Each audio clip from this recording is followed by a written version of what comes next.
મિત્રો આ વિડીયો સુરેન્દ્રનગરના ભોગાવ નદીનો છે મિત્રો, અને ખરેખર આ ભાઈને સેલ્યુટ છે, જેણે પોતાના જીવનું પરવા કર્યા વગર તેણે આ ભેંસને બચાવવા માટે અંદર કૂદી પડ્યો અને આ ભેંસને રેસ્ક્યુ કરી હતી.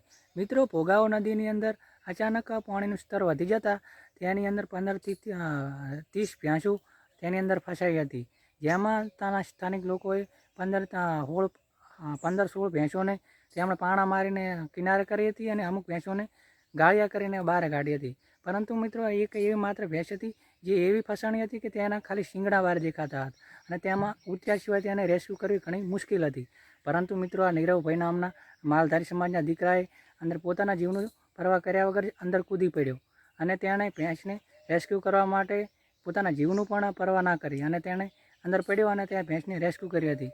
મિત્રો ખરેખર આ ભાઈને સેલ્યુટ કહેવાય, કેમ કે તેની અંદર મિત્રો આ નદીની અંદર ઘણા એવા જીવજંતુઓ છે જે તણાઈને આવ્યા હોય અને સાપ છે, ચીવા ઝેરી, તો છતાં તેને પોતાના જીવની ચિંતા ના કરી અને અંદર કૂદી પડ્યા અને તેમણે તે ભેંસને બચાવી લીધી. અને ખરેખર આ વિડીયોમાં આ ભાઈની મહાનતા દેખાય છે. મિત્રો તમારો આ ભાઈ વિશે શું કહેવું છે કમેન્ટ કરીને જરૂર જણાવજો. અને મિત્રો આવા વિડીયો જોવા માટે અમારી યુટ્યુબ ચેનલને સબસ્ક્રાઈબ કરવા ના ભૂલતા. અને મિત્રો ખરેખર આવી મહાનતાના કામ માટે ખરેખર આ ભાઈને સેલ્યુટ છે. તમારું શું કહેવું છે કમેન્ટ કરીને અમને જરૂર જણાવજો.